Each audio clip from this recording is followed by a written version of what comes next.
السلام علیکم، دیار داستان میں خوش آمدید۔ امید ہے کہ آپ خیریت سے ہوں گے۔ آج میں آپ کے لیے خوفناک کہانی لے کر آیا ہوں، اور کہانی کا نام ہے بھیگی روحیں۔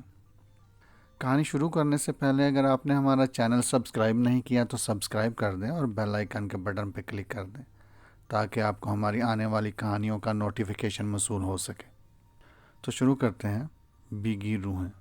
کرن پر کپ کپی تاری تھی، دانت بج رہے تھے اور ہونٹ کانپ رہے تھے۔ پردے کی سرسراہٹ پر بھی وہ ٹانگیں سکیڑ لیتی۔ مارے خوف کے اس کی حالت غیر ہو رہی تھی۔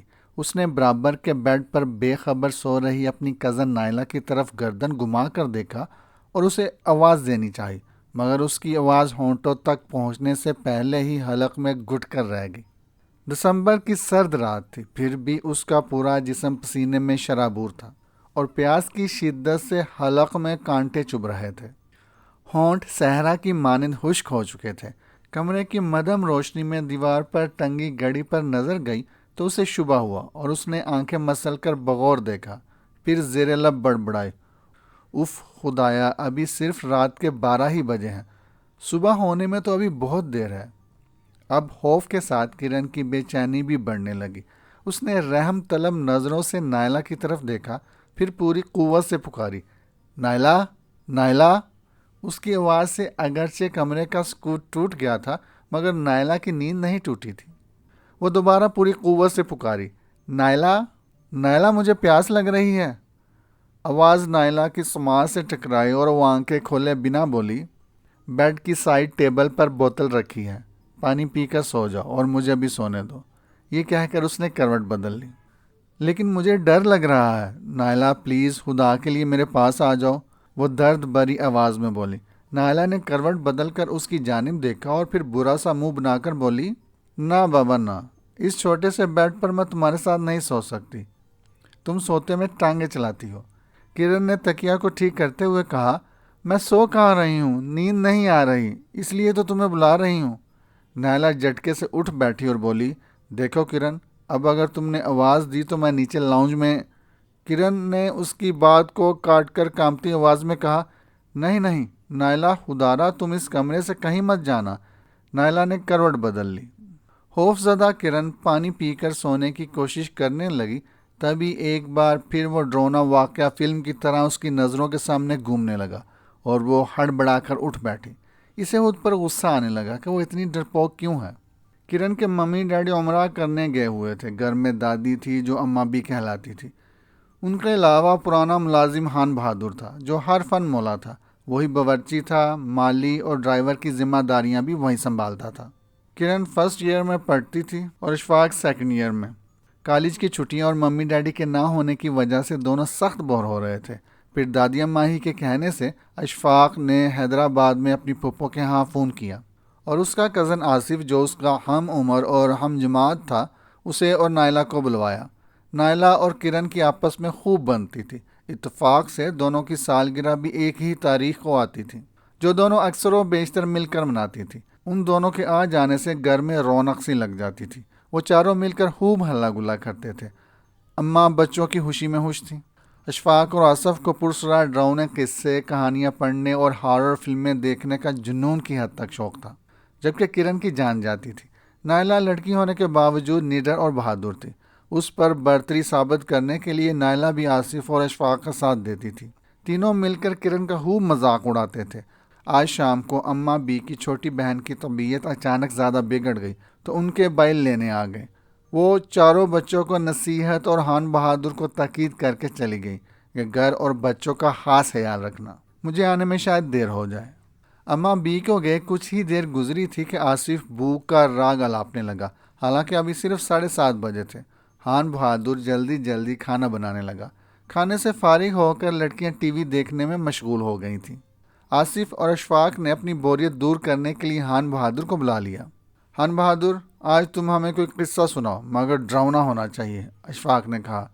پاس بیٹھی کرن ان کی بات پر چلا کر بولی، نہیں نہیں، بھوت پریت والی کوئی ڈراؤنی کہانی یا قصہ نہیں ہوگا۔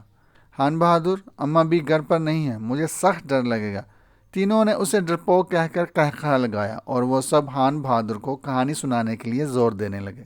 مجبور ہو کر اس نے کہا، بچہ لوگ ہم کو قصہ کہانی نہیں آتا ہے، ہاں ایک آنکھوں دیکھا واقعہ تم کو سناتا ہے۔ اشفاق اور آصف قلین پر ٹانگیں پھیلائے مزے سے لیٹے تھے۔ نائلہ اور کرن صوفے پر بیٹھی تھی۔ نائلہ نے ریموٹ اٹھا کر ٹی وی بند کر دیا اور کرن سمٹ کر نائلہ کے پاس ہو گئی۔ اب چاروں کی نظریں خان بہادر پر مرکوز تھی۔ اس نے کہنا شروع کیا، یہ آج سے 20 سال پہلے کا بات ہے۔ جب ہم گاؤں سے شہر آیا تو ہم کو ایک دفتر میں چوکیداری ملا۔ یہ بلڈنگ بہت اونچا 7 منزلہ تھا۔ ہم کو ڈیوٹی رات کا اور رہنے کا وہیں جگہ ملا تھا۔ اس وقت ہم 25 سال کا جوان آدمی تھا۔ آس پاس کا لوگ ہم سے بولا، خان بہادر تم ڈیوٹی لے لیا، مگر تم کو پتہ ہے اس بلڈنگ میں 2 روحیں رہتی ہیں جو رات کو گھومتی پھرتی ہیں۔ یہ سن کر تمہیں ڈر نہیں لگا؟ کرن لرزتی ہوئی آواز میں بولی۔ مداخلت پر تینوں نے اسے گھورا تو وہ بیچاری خود میں سمٹ گئی۔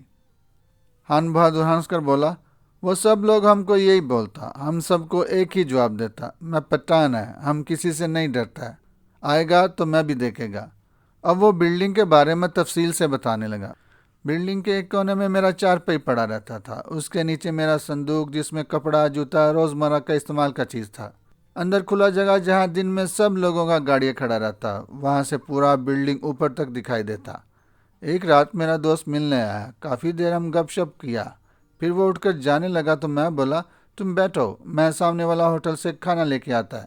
اس بات سے وہ ڈر گیا اور بولا، نہیں بھائی نہیں، ہم یہاں اکیلا نہیں بیٹھے گا، سنا ہے اس بلڈنگ میں رات کو روحیں نظر آتی ہیں۔ میں نے اس کو تسلی دیا، یار یہ سب غلط ہے، اس جدید دور میں بھوت ووت کہاں آئے گا، میں تو رات کو اٹھ کر ڈیوٹی کرتا ہے، ہم کو تو کوئی بھوت چھوت نظر نہیں آیا۔ میرے حوصلہ دینے پر وہ بیٹھنے پر راضی ہو گیا۔ میں کھانا لانے نکل گیا، آ کر کیا دیکھتا ہے میرا دوست بیہوش پڑا ہے۔ ہم نے مٹکے سے پانی نکالا اور اس کے منہ پر مارا اور اس نے گھبراتے ہوئے آنکھیں کھولی اور ڈرتے ڈرتے بولا، اوے اندر سے روشنی دکھائی دیتا ہے۔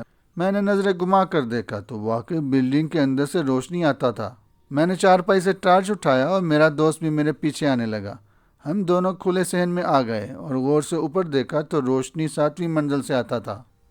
میں نے ٹارچ سے روشنی پھینکا تو خوف سے میرا خون خشک ہونے لگا۔ اوپر کھڑکی کے پاس کوئی کڑا تھا، صرف سایہ نظر آیا۔ وہ تینوں بڑے انہماک سے سن رہے تھے، جبکہ کرن کا چہرہ خوف سے سفید پڑ گیا تھا۔ اس غریب کا اندر ہی اندر دم گھٹ رہا تھا۔ وہ کبھی سر پر دوپٹہ ڈالتی اور کبھی زیر لب کچھ ورد کرنے لگتی۔ خان بہادر نے رک کر سانس لیا تو تجسس سے آصف سوالیہ انداز میں بولا، بتاؤ خان بہادر پھر آگے کیا ہوا؟ خان بہادر پھر بولا، اوپر پہنچ کر جیسے ہی آدمی کا سایہ نظر آیا، میرا دوست ڈر کر بھاگ گیا اور سایہ بھی غائب ہو گیا۔ میں نیچے آیا اور کھانا کھا کر ڈیوٹی دینے لگا۔ اس کے بعد پھر کچھ نظر نہیں آیا، مگر اگلی رات پھر اوپر روشنی اور سایہ نظر آیا۔ میں وہاں کا چوکیدار تھا اور میرا فرض بنتا تھا کہ اوپر جا کر دیکھوں کہ کیا معاملہ ہے، یہ روشنی اور سایہ کیا ہے۔ لیکن پھر میں نے سوچا کہ اکیلے جانا ٹھیک نہیں۔ میں باہر آ کر دیکھا، سڑک پر 2 پولیس والا کھڑا تھا۔ میں نے ان کو جا کر بتایا اور ہم تینوں سیڑھیوں سے اوپر جانے لگے۔ دونوں پولیس والوں نے اپنا اپنا رائفل سیدھا کیا۔ میرے ایک ہاتھ میں ٹارچ اور دوسرے ہاتھ میں ایک موٹا ڈنڈا تھا۔ ہم 7ویں منزل پر پہنچے تو دیکھا کہ سامنے والے کمرے کا دروازہ کھلا ہے اور اندر بتی جل رہا ہے۔ ہم تینوں دروازے کے قریب گئے اور پولیس والے نے آواز دی، اندر کون ہے؟ کون ہے؟ اندر سے اسی وقت ایک بڑا سا آدمی باہر آیا۔ اسے دیکھ کر ہم تینوں حیران رہ گئے۔ میں دل ہی دل میں بولا، ارے یہ تو میرے جیسا انسان ہے، جن بھوت تو نہیں ہے۔ پولیس والے نے اس آدمی سے کڑکدار آواز میں کہا، اوئے کون ہو تم اور رات کو 10 بجے یہاں کیا کر رہے ہو؟ میں اس آفس کا ملازم ہوں اور اس وقت کام کر رہا ہوں۔ لیکن یہ کون سا وقت ہے کام کرنے کا؟ دوسرے پولیس والے نے رعب سے پوچھا۔ اور صاحب آج کام زیادہ تھا اس لیے دیر ہو گئی، ورنہ میں تو شام 6 بجے ہی چھٹی کر کے چلا جاتا ہوں، آدمی نے کہا۔ دیکھو صاحب، ادھر رات میں اکیلا بیٹھ کر کام کرنے کا آرڈر نہیں ہے، ابھی آپ جاؤ۔ میرے کہنے پر اس نے چپ چاپ دروازہ بند کیا اور ہمارے ساتھ اتر کر گھر چلا گیا۔ لیکن صاحب جی، بعد میں ہم نے سوچا اس کا کپڑا پانی سے بھیگا ہوا تھا۔ اگلے روز اس آفس کا سب سے بزرگ آدمی شیخ صاحب سے میں ملا اور گزشتہ رات کو ہونے والے واقعے کے متعلق ان کو بتایا تو شیخ صاحب نے کہا، یہاں کبھی کوئی جھیل ہوا کرتی تھی۔ مشہور ہے کہ ایک آدمی ہندو لڑکا اور لڑکی ایک دوسرے کو بہت زیادہ چاہتے تھے، مگر برادری والا ان کی شادی پر راضی نہ تھا۔ انہوں نے ساتھ جینے مرنے کی قسمیں کھائی تھیں اور اس عہد کو پورا بھی کر دیا اور جھیل میں کود کر خودکشی کر لی۔ لوگ کہتے ہیں کہ کچھ عرصے بعد جھیل کا پانی خود بخود خشک ہو گیا اور اس کے بعد اس جگہ پر یہ بلڈنگ تعمیر کر دی گئی۔ بس اسی دن سے ان دونوں کی روحیں ادھر ادھر پھرتی ہیں اور لوگوں کو ڈراتی ہیں، لیکن نقصان کسی کو نہیں پہنچاتی ہیں۔ یہاں ایک لڑکا رحمان ٹائپسٹ تھا۔ چھٹی کے بعد جب میں جانے لگا تو اس نے مجھ سے کہا کہ 4 ضروری لیٹرز ٹائپ کرنے ہیں، تم تھوڑی دیر کے لیے رک جاؤ، پھر دونوں ساتھ چل دیں گے۔ لیکن اس دن مجھے گھر پر ضروری کام تھا، لیکن پھر بھی میں رحمان کے پاس رک گیا۔ رحمان بیٹھا کام کرتا رہا۔ میں باہر چہل قدمی کرنے کے لیے آ گیا۔ یکایک مجھے رحمان کی چیخ سنائی دی۔ میں بھاگ کر اندر گیا، لیکن رحمان میری طرف ہی دوڑ آ رہا تھا۔ وہ بہت گھبرایا ہوا تھا، سانس بری طرح پھول رہی تھی۔ میں نے اسے کرسی پر بٹھایا اور اسے پانی پلایا، تب جا کر اس کے کچھ حواس بحال ہوئے۔ ہاں صاحب، وہ وہاں پر بوتھ، اس نے ہکلاتے ہوئے جواب دیا۔ میں اسے لے کر اوپر کمرے میں گیا، لیکن وہاں کچھ بھی نہیں تھا۔ رحمان یار، تم ایسے ہی ڈر گئے ہو، دیکھو یہاں تو کچھ بھی نہیں ہے۔ نہیں تھا ہاں صاحب، جب میں لیٹر ٹائپ کر رہا تھا تو یکایک مجھے شبہ ہوا کہ اندر واش روم میں کوئی ہے۔ میں نے نظر اٹھا کر دیکھا، دروازے پر باہر سے کنڈی لگی ہوئی تھی۔ میں نے اسے اپنا وہم سمجھا اور کام میں مشغول ہو گیا۔ تھوڑی دیر بعد کیا دیکھتا ہوں کہ واش روم کا دروازہ کھلا اور اندر سے دھوتی کرتا پہنے مرد اور ساڑی پہنے ایک عورت نکلی۔ خوف سے میرا پسینہ چھوٹ گیا اور میں تھر تھر کانپنے لگا۔ جیسے ہی وہ دونوں میرے قریب آئے، ان کا قد ہر قدم پر بڑھتا گیا، یہاں تک کہ ان کا سر چھت سے ٹکرانے لگا۔ میں نے تو اسی لمحے دروازے سے دوڑ لگا دی، ورنہ وہ دونوں میرا خون پی جاتے۔ اسی لمحے کمرے کے ماحول پر طاری سکوت کرن کی فلک شگاف چیخ سے ٹوٹ گیا۔ وہ بے ہوش ہو کر گر چکی تھی۔ نائلہ، آصف اور اشفاق اس کی طرف متوجہ ہوئے۔ خان بہادر دوڑ کر پانی لے آیا۔ نائلہ نے اس کے منہ پر پانی کے چھینٹے مارے اور جب اسے ہوش آیا تو اسے بٹھا کر پانی پلانے لگی۔ خوف زدہ کرن کی جان میں جان آئی۔ آصف نے ماحول کو خوشگوار بنانے کے لیے اس کا ریکارڈ لگا دیا۔ ارے کرن، تم تو آج کے ماڈرن اور سائنسی دور میں جن پروت اور روحوں پر یقین رکھتی ہو، یہ سب انسان کے وہم کے سوا کچھ بھی نہیں۔ خان بہادر بول پڑا، نہیں آصف بچہ، روح ہوتا ہے، تم کو معلوم ہے؟ روح کو دیکھنے کے بعد رحمان صاحب پاگل ہو گیا تھا۔ اس کو ہر جگہ وہی روح نظر آتا تھا۔ اس کا بہت علاج کرایا، پھر بابا کے تویز سے وہ ٹھیک ہوا، مگر اس کی دفتر کی نوکری چھوٹ گئی۔ وہ کرن کی طرح ڈرپوک ہوگا، نائلہ کن اکھیوں سے اسے دیکھتے ہوئے بولی تو کرن کو اپنی بزدلی پر غصہ آیا۔ نائلہ نے کرن کی طرف معنی خیز انداز میں دیکھتے ہوئے کہا، بتاؤ خان بہادر، پھر وہ روح والا معاملہ حل ہوا یا معمہ بنا رہا؟ ہاں صاحب، حل ہوا، وہ جٹ بول پڑا۔ شیخ صاحب اپنے کسی بزرگ کو لے کر آیا، اس بزرگ نے 1-2 پڑھائی کیا اور روح کو وہاں سے بھگا دیا۔ پھر تو تم لوگ وہاں سے سکون سے کام کرنے لگے ہوگے۔ کرن کے پوچھنے پر خان بہادر نے بتایا، ایسا نہیں ہوا، مغرب کے بعد ہر کوئی کام کرنے سے ڈرتا تھا۔ وہ بتاتے ہیں کہ ایک بات کو خصوصی طور پر سب نے نوٹ کیا تھا، جہاں جہاں سے روح کا گزر ہوتا پانی ٹپکتا نظر آتا، کیونکہ وہ دونوں جھیل میں چھلانگ لگا کر مرے تھے۔ شاید اس لیے پوری بلڈنگ میں روح کا خوف و ہراس پھیلا ہوا تھا۔ بچہ لوگ، اب وہ روح بلڈنگ میں نہیں ہے، بلڈنگ کے باہر ہوتا ہے، خان بہادر نے اپنی پٹھانی آواز میں کہا۔ آصف ہنسنے لگا، بھائی مجھے تو ذرا بھی یقین نہیں کہ روح ووح بھی کوئی چیز ہے۔ میں ان باتوں کو نہیں مانتا۔ اشفاق آنکھیں مٹکاتے ہوئے اس کی جانب دیکھ کر بولا، کوئی چیز نہیں، پر جب سامنا کرنا پڑے گا تو تمہاری روح بھی کانپ جائے گی۔ کرن کانپتی ہوئی آواز میں بولی، بس کرو، روح کی باتوں سے کہیں میری روح نہ نکل جائے، اور اس کے آنسو نکل پڑے۔ چلو بہادر خان، تم جا کر اپنی ڈیوٹی دو۔ اشفاق کے حکم صادر کرنے پر وہ تمیل میں چپ چاپ اٹھ کھڑا ہوا۔ اب ہم لوگ کچھ اور بات کرتے ہیں، بلکہ کوئی گیم کھیلتے ہیں۔ بہن کی جانب مسکرا کر دیکھتے ہوئے اشفاق بولا۔ آصف نے اس کی بات کاٹ کر برملا کہا، چھوڑو، تم لوگ تو ڈرپوک ہو، ذرا سا روح کا قصہ سنا اور تم سب کی روح فنا ہو گئی۔ میں ان قصے کہانیوں سے بالکل خوف نہیں کھاتا۔ ہاں، خوف کون کھاتا ہے؟ آصف فخریہ انداز میں بولا، تو کیا اپنی طرح سمجھ لیا میں بہت بہادر اور نڈر ہوں؟ تو پھر کیا خیال ہے جناب آصف صاحب، ہو جائے آپ کی بہادری کا امتحان؟ ہاتھ کنگن کو آرسی کیا؟ اشفاق زیر لب بولا، اور پھر اشفاق اور آصف میں ٹھن گئی۔ نائلہ اپنے بھائی کا ساتھ دینے لگی، جبکہ کرن دبکی بیٹھی ان کی باتیں سن کر دہل رہی تھی اور دل ہی دل میں دعا کر رہی تھی کہ جلدی سے اماں بھی آ جائے۔ اسی وقت فون کی گھنٹی بجی۔ اشفاق نے ہاتھ بڑھا کر ریسیور اٹھایا۔ ہیلو اماں بھی؟ ہیلو جی اماں بھی، ہم نے کھانا کھا لیا ہے، کرن نے بھائی کے ہاتھ سے ریسیور لے کر سوالیہ انداز میں کہا۔ اماں بھی، آپ کب تک آئیں گی؟ دیر ہو جائے گی؟ اچھا ٹھیک ہے کہہ کر اس نے فون رکھ دیا۔ ارے ہم نے اماں سے چھوٹی دادی کی طبیعت تو پوچھی ہی نہیں۔ کرن کے بولنے پر نائلہ جٹ بولی، ڈیئر کزنز، تمہیں ڈرنے سے فرصت ملے تو کوئی اور بات کرو۔ تم دونوں میری بہن کا مذاق اڑا رہے ہو۔ بچو جی ابھی پتہ چل جائے گا کہ کتنے پانی میں ہو، اشفاق نے کہا۔ میں پانی پر نہیں خشکی پر رہتا ہوں، آصف نے تڑ سے جواب دیا۔ میرا بہادر بھائی تمہارے ہر امتحان میں پورا اترے گا، نائلہ نے آصف کا ہاتھ پکڑ کر فخری انداز میں کہا۔ آصف، وہ سامنے روڈ کے اس جانب قبرستان ہے، ذرا وہاں اکیلے جا کر تو بتانا۔ بس اتنی سی بات ہے، میں اتنی رات میں بھی اکیلا جا سکتا ہوں، آصف جٹ سے بولا۔ چلے جاؤ گے رات کو اکیلے؟ سوچ لو۔ میں 100 روپے شرط ہارنے کو تیار ہوں، اشفاق نے کہا۔ ہارنے والوں میں سے ہم نہیں، آصف نے دو ٹوک الفاظ میں جواب دیا۔ تم دیکھنا میں شرط جیت جاؤں گا، مگر صرف 100 روپے میں مزہ نہیں آئے گا۔ تو ٹھیک ہے، میں اپنی پاکٹ منی کے پورے 1000 روپے لگانے کو تیار ہوں، مجھے کون سے دینے ہیں؟ اشفاق مینیز انداز میں بولا۔ نائلہ بولی، یعنی کہ تمہاری نیت ابھی سے خراب ہے؟ نائلہ، نیت تو میری بالکل صاف ہے اور ساتھ یقین بھی ہے کہ میں جیت جاؤں گا، اس لیے روپے بھی نہیں دینے پڑیں گے۔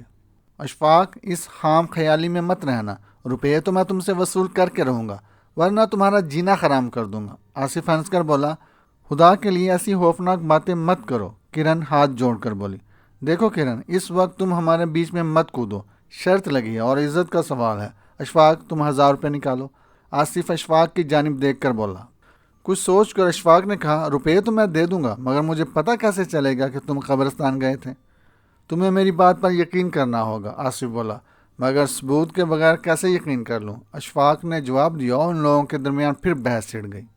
بالآخر اشفاق نے اس مسئلے کا حل یہ نکالا، اچھا ایسا کرنا، تم گھر سے ایک کیل اور ہتھوڑی ساتھ لے کر جاؤ اور دادا با کی قبر کے برابر والی قبر پر وہ کیل ٹھونک دینا۔ میں صبح جا کر دیکھ آؤں گا، اگر قبر پر کیل ٹھونکی ہوئی ملی تو تمہاری جیت، ورنہ تم بازی ہار گئے۔ آصف اشفاق سے ہاتھ ملا کر بولا، چلو ٹھیک ہے، تو فیصلہ ہوا، مگر خیال رہے کہ ہم چاروں کے سوا اماں بی کو بھی اس بات کی ہوا نہ لگے۔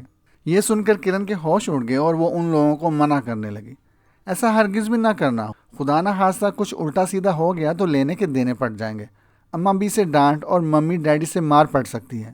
اچھا بہنوں، رات کے 10 بج رہے ہیں اور اماں بی کے آنے میں دیر ہے، تم دونوں جا کر سو جاؤ۔ آصف کے کہنے پر نائلہ اور کرن اٹھی اور اچھے بچوں کی طرح اوپر بیڈ روم کی جانب چل پڑی۔ درد سے کوئی چیز فرش پر گری تھی اور کرن کے خیالوں کا تسلسل ٹوٹ گیا۔ اس نے گردن جھٹکتے ہوئے دبی دبی سی آواز میں ڈرتے ڈرتے کہا، کون ہے؟ کچھ نہیں، میرا ہاتھ لگنے سے بیڈ کی سائڈ ٹیبل پر رکھا گلاس گر گیا ہے۔ تمہیں کیا لگا کہ آدھی رات کو کمرے میں جن بھوت آ گئے ہیں؟ نائلہ ہنستے ہوئے بولی اور منہ پر کمبل تان کر کروٹ بدل لی۔ جبکہ بھوت کے نام پر کرن نے دل تھام لیا، مگر اس نے جواب دینے کی ضرورت نہ سمجھی۔ اسے شدت سے صبح ہونے کا انتظار تھا۔ نہ جانے کتنی دیر بعد کرن نے سامنے دیوار پر لگی کھڑکی پر نظر ڈالی تو صبح ہونے میں ابھی وقت باقی تھا۔ فجر کی اذان کی پہلی آواز پر اماں بھی بیدار ہو جاتی تھی اور کمرے کی بتی جلا دیتی تھی۔ اس وقت اندھیرا تھا، ایسے میں اسے واش روم جانے کی ضرورت محسوس ہوئی، لیکن ڈر کے مارے اٹھ کر جانے کی ہمت نہیں ہو رہی تھی۔ بیچارگی سے اس نے برابر کے بیڈ پر سو رہی نائلہ پر نگاہ ڈالی۔ وہ ہر فکر و پریشانی سے آزاد گہری نیند سو رہی تھی۔ یک بارگی کرن کو خیال آیا کہ اسے آواز دے کر جگائے، مگر اگلے ہی لمحے نائلہ کی دھمکی یاد آ گئی، اگر تم نے اب کی بار تنگ کیا اور میری نیند خراب کرنے کی کوشش کی تو میں لاؤنج میں جا کر سو جاؤں گی۔ اگر نائلہ کمرے سے باہر چلی گئی تو پھر مارے خوف کے میرا دم نکل جائے گا۔ یہ سوچ کر وہ دل محسوس کر رہ گئی۔ کرن اپنے اندر کی قوت جمع کر کے بیڈ سے نیچے اترتے ہوئے کھڑی ہونے کی کوشش کر رہی تھی کہ اسے ہلکی سی آہٹ محسوس ہوئی۔ واش روم کا دروازہ کھلا اور پھر اندر سے دھوتی کرتا پہنے ایک مرد اور ساڑی میں ملبوس ایک عورت برآمد ہوئی۔ ان کے بالوں سے پانی ٹپک رہا تھا۔ دہشت کے مارے کرن کے رونگٹے کھڑے ہو گئے۔ وہ پھٹی پھٹی آنکھوں سے انہیں دیکھتی رہی۔ اسے محسوس ہوا ٹانگوں سے دم نکل رہا ہے۔ وہ چکرا کر دب سے بیڈ پر گری۔ کرن کو یاد آیا کہ یہ تو وہی روحیں ہیں جن کے بارے میں خان بہادر نے ذکر کیا تھا۔ قریب آتے ہوئے وہ دونوں روحیں ہر بڑھتے ہوئے قدم پر بڑی ہونے لگی اور ان کے سر چھت سے ٹکرانے لگے۔ 4 لمبے ہاتھوں نے کرن کی گردن دبوچ لی اور ان کی لمبی لمبی انگلیاں کرن کے حلق میں پیوست ہونے لگیں۔ اسے ایسا محسوس ہوا جیسے اس کا آخری وقت آن پہنچا ہے اور وہ موت کے بے رحم شکنجے میں پھنس چکی ہے۔ موت کو دیکھ کر لنگڑا بھی دوڑنے لگتا ہے۔ آج تک کرن نے یہ محاورہ سنا تھا، پھر جانے کہاں سے اس کے اندر توانائی بھر گئی اور وہ پوری قوت سے چیخ اٹھی، اماں بھی مجھے بچا لیں، اور دھڑام سے بیڈ سے نیچے گر گئی۔ کرن کو جب ہوش آیا تو اماں بھی پاس بیٹھی تھی۔ ان کا ایک ہاتھ اس کے ماتھے پر تھا اور دوسرے ہاتھ میں تسبیح تھی۔ وہ زیر لب ورد کر رہی تھی۔ پاس ہی ڈیڈی کے دوست ڈاکٹر عرفان بیٹھے ہوئے تھے۔ انہوں نے کرن کی کلائی پکڑ رکھی تھی۔ سامنے نائلہ، اشفاق اور بہادر خان بیٹھے ہوئے تھے۔ اماں بھی فکر انگیز انداز میں ڈاکٹر سے بولی، عرفان بیٹا، میری بچی کو کیا ہوا ہے؟ یہ آنکھیں کیوں نہیں کھولتی؟ اماں بھی گھبرانے کی کوئی بات نہیں، ڈر گئی ہیں، جانے خوف کی وجہ سے بے ہوش ہے۔ میں نے سکون آور انجیکشن لگا دیا ہے، کچھ وقت لگے گا نارمل ہونے میں۔ اماں بی نے غضبناک آواز میں کہا، کرن حد سے زیادہ ڈرتی ہے، یقیناً کسی نے اس سے ڈراؤنی باتیں کی ہیں یا کوئی خوفناک کہانی سنائی ہوگی۔ خان بہادر نے وہاں سے کھسک لینے میں عافیت سمجھی۔ نائلہ اور اشفاق کی شامت آ گئی۔ تبھی ڈاکٹر عرفان نے کہا، اماں بھی اب میں بھی چلتا ہوں۔ عرفان بیٹا، کرن کے ہوش آنے پر چلے جانا، مجھے ہول سا ہو رہا ہے، اماں بی نے گھبرا کر کہا۔ ٹھیک ہے اماں بھی، میں رک جاتا ہوں، مگر آپ گھبرائیے مت، کرن ابھی ہوش میں آ جائے گی۔ ڈاکٹر کی تسلی پر بھی اماں بی کو قرار نہیں آ رہا تھا۔ کچھ دیر بعد کرن کے بے جان جسم میں حرکت ہوئی تو ڈاکٹر عرفان اسے چیک کرنے کے لیے جھک گئے۔ یقین دہانی پر اماں بی نے مطمئن ہو کر انہیں جانے کی اجازت دے دی۔ اماں بی، ویسے تو اب فکر کی کوئی بات نہیں، لیکن اگر کوئی مسئلہ درپیش ہوا تو کلینک یا میرے موبائل پر کال کر دیجیے گا، یہ کہہ کر ڈاکٹر عرفان چلے گئے۔ کرن کی حالت سنبھلنے پر یکایک اماں بی کو آصف کی کمی محسوس ہوئی۔ وہ بے اختیار بول اٹھی، اشفاق جا کر آصف کو اٹھاؤ۔ کرن کی چیخ سے تو پڑوس والے بھی ہڑبڑا کر اٹھ گئے ہوں گے، اور وہ گھوڑے بیچ کر سو رہا ہے۔ میں جا کر بھائی کو اٹھاتی ہوں، یہ کہہ کر نائلہ تیزی سے دوڑ گئی، مگر کچھ ہی دیر بعد وہ الٹے قدموں واپس آ گئی اور گھبرا کر فکر انگیز انداز میں بولی، اماں بھی، بھائی تو کمرے میں نہیں ہے، واش روم میں بھی نہیں ہے۔ اس کی نگاہیں اشفاق کے چہرے پر مرکوز تھیں۔ بتاؤ اشفاق، میرا بھائی کہاں ہے؟ ضرور تمہاری شرط، اس نے کڑے لہجے میں کہا۔ ڈر کے مارے اشفاق کی اوپر کی سانسیں اوپر اور نیچے کی سانسیں نیچے رہ گئی۔ اماں بھی، اشفاق سے پوچھئے اس کے اور بھائی کے درمیان کیا شرط لگی تھی اور وہ کہاں گیا ہے؟ نائلہ کی اس بات پر اماں بی نے اشفاق کی جانب سوالیہ نظروں سے دیکھا۔ اشفاق جلدی سے بولا، اماں بی، وہ الفاظ ہونٹوں پر تھے لیکن کانپتی ہوئی آواز نے اس کا ساتھ نہ دیا۔ اماں بھی گرج کر بولی، اشفاق، تمہاری حالت دیکھ کر مجھے شبہ ہو رہا ہے کہ ضرور میرے پیچھے تم لوگوں نے کوئی گڑبڑ کی ہے۔ سچ سچ بتاؤ، ورنہ کہہ دے رہی ہوں کہ بری طرح پیش آؤں گی۔ اماں بھی، میں بتاتی ہوں۔ پھر نائلہ نے اماں بی کو گزشتہ رات کی ساری رام کہانی سنائی تو انہوں نے اپنا سر پکڑ لیا اور خان بہادر کو بلا کر قبرستان کی طرف دوڑایا۔ اس سے پہلے کہ وہ اشفاق کو کچھ کہتی، وہ بھی خان بہادر کے ساتھ ہو لیا۔ کرن ہوش میں آتے ہی اماں بی سے لپٹ گئی اور اب تینوں شدت اور بے تابی سے خان بہادر اور اشفاق کی واپسی کے منتظر تھے۔ صبح کے 8 بج چکے تھے۔ روزمرہ معمولات زندگی کا آغاز ہو چکا تھا۔ کوٹھی لبے سڑک تھی، اس وجہ سے ٹریفک کا شور صاف سنائی دے رہا تھا، مگر اندر گھر کے ماحول پر افسردگی اور سناٹا چھایا ہوا تھا۔ گھڑی کی ٹک ٹک کے ساتھ دل کی دھک دھک بھی صاف سنائی دے رہی تھی۔ ایک ایک لمحہ گراں گزر رہا تھا۔ کرن زیر لب بڑبڑائی، خان بہادر اور اشفاق آصف کو لے کر اب تک کیوں نہیں آئے؟ اگلے ہی لمحے اشفاق کے پیچھے خان بہادر کاندھے پر آصف کو ڈالے اندر آ گیا۔ نائلہ اور کرن اچھل کر کھڑی ہو گئی تھی۔ خان بہادر نے آصف کو اماں بی کے پاس تخت پر لٹا دیا۔ کیا ہوا میرے بچے کو؟ آصف بیٹا، آنکھیں کھولو۔ اشفاق، ڈاکٹر کو فوراً فون کرو کہ فوراً آئے۔ اماں بی نے فکر انگیز انداز میں حکم صادر کیا۔ نائلہ اور کرن رونے لگی۔ اشفاق سب سے نظریں چرا رہا تھا۔ خان بہادر نے بتایا، آصف بے ہوش پڑا ہوا تھا۔ ڈاکٹر عرفان نے آ کر اسے دیکھا اور بتایا، آصف خوف کی وجہ سے بے ہوش ہو گیا ہے۔ طبی امداد ملنے پر آصف کے حواس پوری طرح بحال ہوئے تو اس نے اماں بی کو بتایا، اشفاق کے ساتھ لگی ہوئی شرط جیتنے کے لیے پہلے نائلہ اور کرن کو اوپر کمرے میں سونے کے لیے بھیج دیا، پھر میں کیل اور ہتھوڑی لے کر قبرستان کی جانب چل پڑا۔ میرے ذہن میں بس ایک ہی دھن سوار تھی کہ کسی بھی طرح میں شرط جیت کر اشفاق پر اپنی برتری ثابت کر دوں۔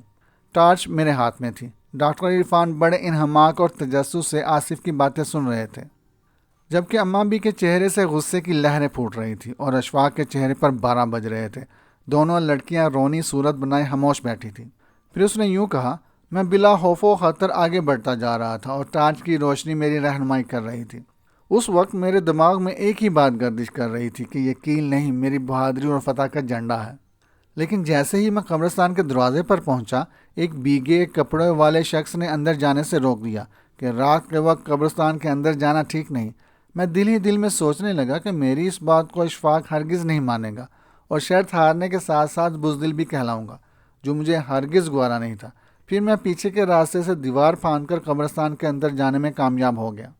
اس وقت مجھے ذرا بھی ڈر نہیں لگ رہا تھا۔ میں ٹارچ کی روشنی سے سمت کا تعین کر کے کچھ ہی دیر میں دادا جان کی قبر پر پہنچ گیا اور پھر دادا کی قبر کے برابر میں موجود قبر میں کیل ٹھونکنے لگا۔